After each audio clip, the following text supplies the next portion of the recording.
کہ چونکہ نوروز کا کوئی تعلق شرک اور کفر سے نہیں تھا، یہ کلچرل عید تھی، اور ہر وہ علاقہ، میں کہاں چلا گیا، وقت تو ویسے ہی کم ہے، آج دعائے کمیل کی وجہ سے ہم 15 منٹ تاخیر سے اپنا بیان شروع کر رہے ہیں۔ لیکن ایک بات کہ نوروز اسلامی عید نہیں، لیکن جو اسلامی عید نہ ہو اس میں اسلام نے ریسٹرکشن بھی نہیں ڈالا، جب تک کہ اس کے اندر کوئی ایسی بات نہ آ جائے جو آدمی کو شرک کی جانب لے جائے، جو آدمی کو واجبات چھوڑنے کی جانب لے جائے، جو آدمی کو حرام کی جانب۔ تو خیر ایک اجازت دی، جن جن علاقوں میں اس کا رواج ہے، ہندوستان، پاکستان، ہر وہ علاقہ جو ایگریکلچر کا بیک گراؤنڈ رکھتا، اسپرنگ کا آغاز ہوتا، فصلیں پیدا پکنے کے وقت شروع ہوتے ہیں، غرض یہ چھوڑیے، لیکن اس میں 3-4 چیزیں اسلامی۔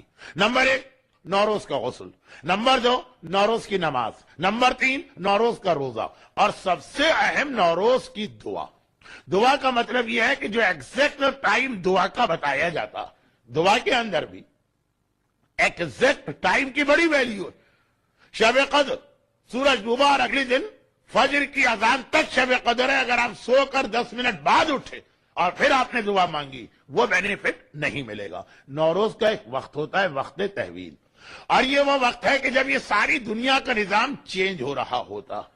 ہمارے ہاں زیادہ تر لوگ اس وقت پانی میں گلاب کا پھول رکھ کر یہ چیک کرتے ہیں کہ وہ کس سیکنڈ پہ گھوم رہا، وہ اس کے لیے نہیں ہے نوروز۔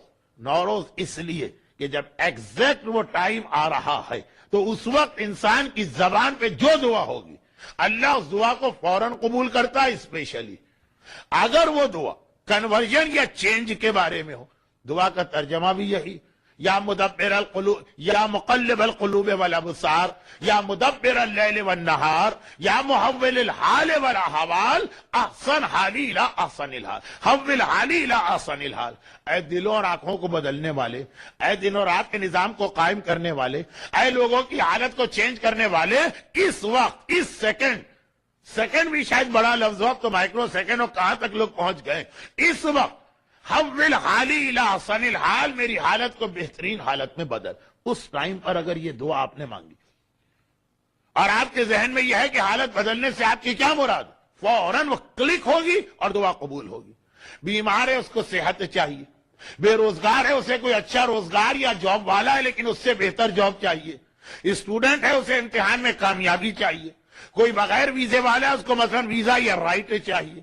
اگر کسی کی اولاد سیدھے راستے سے ہٹ کے ادھر ادھر جا رہی اور اسے اس کی حالت کو چینج کرانا، غرض یہ کہ لفظ اتنا بڑا ہے کہ اگر ایگزامپل دیتا رہا تو گھنٹہ اس میں گزر جائے گا، صرف یہ یاد دلانا کہ وہ ٹائم، اس کی بڑی اہمیت ہے۔ جیسے حضرت خضر کے حوالے سے ایک روایت ہماری کتابوں میں ہے، حضرت خضر ان 4 انبیاء میں سے ایک ہیں جو اسٹل زندہ بھی ہیں، اور ان کی زندگی کا ایک پرپس یہ بتایا گیا کہ انہیں آ کر زمانے کے امام کی آرمی کو جوائن کرنا۔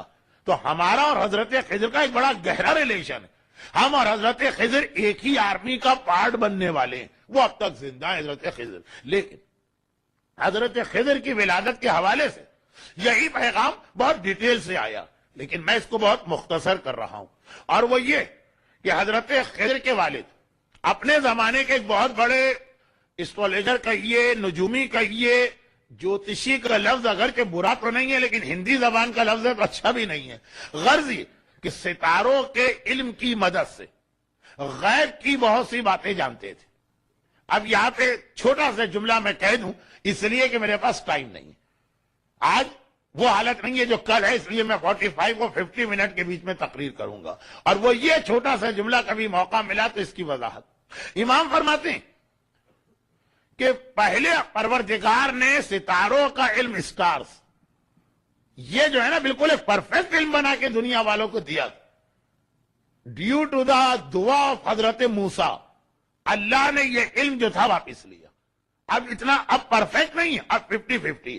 غرض یہ کہ یہ ایک الگ ٹاپک ہے کہ اسلام میں اس قسم کی جتنی سائنسز ہیں، ہاتھ کو دیکھنا، ستاروں کو دیکھنا، ان کا کیا اسٹیٹس ہے۔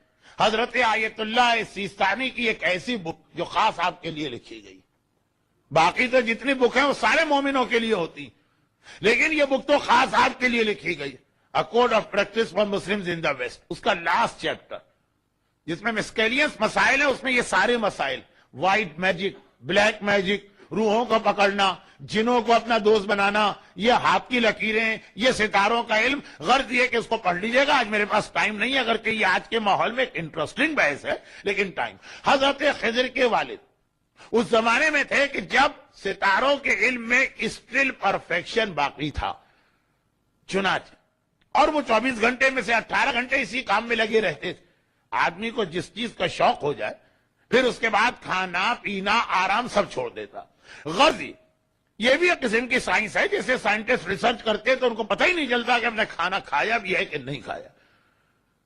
ایک دن انہوں نے اپنی بیوی سے کہا کہ کل رات کو کوئی ذرا بڑا آکورڈ سا ٹائم تھا، مثلا رات کے 2:30 بجے یا 3 بجے، اس زمانے میں جب عشاء کے بعد تو شہروں میں قبرستان کا سناٹا ہوتا تھا، فجر کے قریب لوگ اٹھتے تھے، الیکٹریسٹی تو تھی نہیں. ایک بہت ہی آکورڈ سا ٹائم تھا کہ یہ ٹائم ایسا کہ اس یونیورس کے 2 بڑے ستارے اس طرح ایک دوسرے کی لائن میں آ رہے ہیں. یہ میں بہت ہی اس کو جلدی اس بات کو مکمل کر کے آگے بڑھنا چاہتا ہوں. اس وقت اگر شوہر اور بیوی ایک دوسرے کے قریب آئیں تو جو بچہ پیدا ہوگا وہ اس پوری دنیا کا بادشاہ بنے گا. ہر باپ، ہر ماں کی اولاد کہ اس کا بیٹا، اس کی بیٹی اس سے زیادہ ترقی کر. کہا یہ ٹائم میری کیلکولیشن نے بتایا، لیکن میں اتنا بزی ہوں اپنے کام، اتنا شوق کہ میں تو بھول جاؤں گا، تم یاد رکھنا. خیر بیوی نے کہا. اب ہوا یہ کہ ان کا بالکل جو پڑوس ہے، نیبرز، دیوار ملے ہوئے، وہاں پر بھی ایک عورت تھی جو یہ جملہ سن رہی تھی. یہ واقعہ ہے جس کو عربی میں مقدونیہ اور انگریزی میں غالباً آج کل میسیڈونیا کہتے ہیں، یونان کی ایک چھوٹی سی ریاست کا. حضرت خضر کی والدہ تو نیند آ گئی. میں نے کہا بڑا آکورڈ ٹائم تھا اس وقت، جاگنے کے لیے بہت اپنے آپ پہ کنٹرول کرنا پڑتا ہے. نیند آ گئی، وہ سو گئی. لیکن برابر والی عورت نے بھی یہ جملہ سنا تھا اور اس نے اپنے شوہر کو پریپیئر کیا تھا. چنانچہ وہ جو ٹائم آیا اس وقت حضرت خضر کے والد تو اپنے ریسرچ میں لگے ہیں، والدہ ایک لمحے کے لیے سو رہی. برابر کے گھر میں انتظام ہو گیا. اب تھوڑی دیر کے بعد جب حضرت خضر کی والدہ کی آنکھ کھلی، وہ تیار تو تھی پوری رات، آنکھ لگ گئی. اوہو، یہ 2:44 کا ٹائم تھا، گھڑی تو بتا رہی ہے 2:50 ہو گئے. وہ ٹائم تو نکل گیا. شوہر کے پاس آئی، بڑی افسوس کرتی. شوہر نے بھی کہا یہ کہیں 500 سال میں ایک مرتبہ ایسا موقع آتا. اب تو گیا، مس ہو گیا تو مس ہو گیا. لیکن ہاں ابھی 1 گھنٹے کے بعد یا آدھے گھنٹے کے بعد 3:70 پہ مثلا دوبارہ ایک ایسا ٹائم آنے والا جب 2 ایسے ستارے ایک لائن میں آ رہے ہیں. جو بادشاہ تو نہیں بنتا لیکن وہ آدمی علم کے اعتبار سے اس دنیا کا بادشاہ ہوتا. وہ تھی دنیاوی یعنی پولیٹیکلی دنیا کی بادشاہت، یہ تھی نالج کی دنیا کی بادشاہت. وہ ہم نے مس کر دیا تو چلو اسی کو گین کریں. چنانچہ اس رات کو میسیڈونیا یا مقدونیہ ریاست کے 2 برابر کے گھر میں شوہر اور بیوی کے نتیجے میں 2 ایسے بچے پیدا ہوئے کہ برابر والے یہاں سکندر پیدا ہوا، الیگزینڈر دا گریٹ، جس کے بارے میں کہا جاتا کہ وہ دنیا کے 4 آدمیوں میں ایک تھا جسے اللہ نے ساری دنیا کی بادشاہت دی تھی. اور اس گھر میں حضرت خضر پیدا ہوئے جن کے بارے میں کہا جاتا کہ اتنا پرفیکٹ ان کا علم تھا کہ اور تو اور حضرت موسیٰ جیسے عظیم نبی کو جو نبوت کی لائنیج میں 3rd نمبر پر آتے ہیں، افضل ترین ہمارے نبی ہیں، پھر حضرت ابراہیم ہے، 3rd اسٹیٹس موسیٰ اور عیسیٰ کا برابر ہے. حضرت موسیٰ جیسے نبی کو حضرت خضر کی شاگردی کا آرڈر اسلام نے دیا. اور اس واقعے میں بھی بہت سارے پیغام ہیں. حضرت خضر اتنے بڑے عالم کہ اپنے زمانے کے صاحب شریعت اور صاحب کتاب نبی کو، اور کتاب بھی ایسی کہ آج بھی تورات اس کی اپنی ایک حیثیت ہے، اس کا اپنا ایک اسٹیٹس ہے. تورات جیسے نبی، تورات جیسی کتاب جس نبی میں آئی، ان سے بھی کہا حضرت خضر کے شاگردی اختیار کرو. تو یہ ٹائمنگ کی بڑی اہمیت ہوتی ہے. اور جیسا کہ میں عرض کر رہا تھا، یہ ہر دعا کے لیے اصول، جو دعا کا ٹائم بتایا جائے جس میں آج کی رات شب جمعہ بھی شامل ہے. لیکن یہ نوروز کے حوالے سے میں بات کہہ رہا ہوں کہ سال میں ایک موقع ایسا آتا جب اللہ یا مقلب القلوب والابصار سے لے کے آخری دعا آخر حول حالی الی احسن الحال، آپ اللہ سے کہتے ہیں اے اللہ میری حالت کو بہترین حالت میں بدل دے. وہ جو ٹائم ہوتا ہے منٹ نہیں سیکنڈ، جیسے 0007 GMT سال کا ٹائم تھا،